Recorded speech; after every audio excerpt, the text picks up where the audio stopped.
بعض لوگ یہ بھی اعتراض اشکال اور شبہ پیش کرتے ہیں کہ دیکھیں قربانی کا جو آپ لوگ جانور ذبح کرتے ہیں اس میں جانور ذبح ہوتا ہے، خون بہتا ہے، کچھ کھاتے ہیں اور بہت ساری جگہ پر اس جانور کے گوشت کو ضائع کر دیا جاتا ہے۔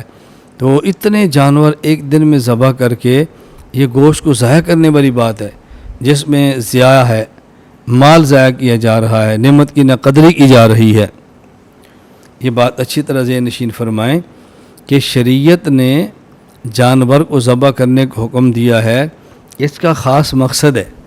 ایک مقصد یہ ہے کہ آدمی جس طرح سونا، چاندی، پیسہ اس میں سے مال خرچ کرتا ہے، عشر پیداوار میں سے خرچ کرتا ہے اور میدان جنگ میں جائے تو اپنی جان پیش کرتا ہے، یہ جو انسان کی ملک میں جانور ہیں تو ان کو بھی اللہ کے راستے میں پیش کرے، اس کو بھی ذبح کرے۔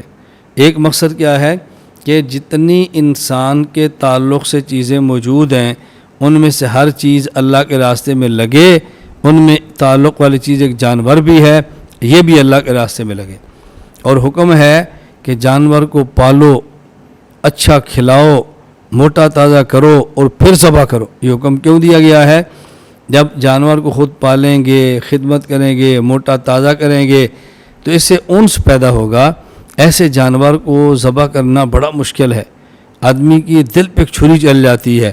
محبوب مال اپنا اللہ کی راہ میں خرچ کرو، کیونکہ جس جانور کو خود پالا ہو اس سے محبت ہوتی ہے، حکم ہے اس کو اللہ کے راستے کے اندر خرچ کر دو۔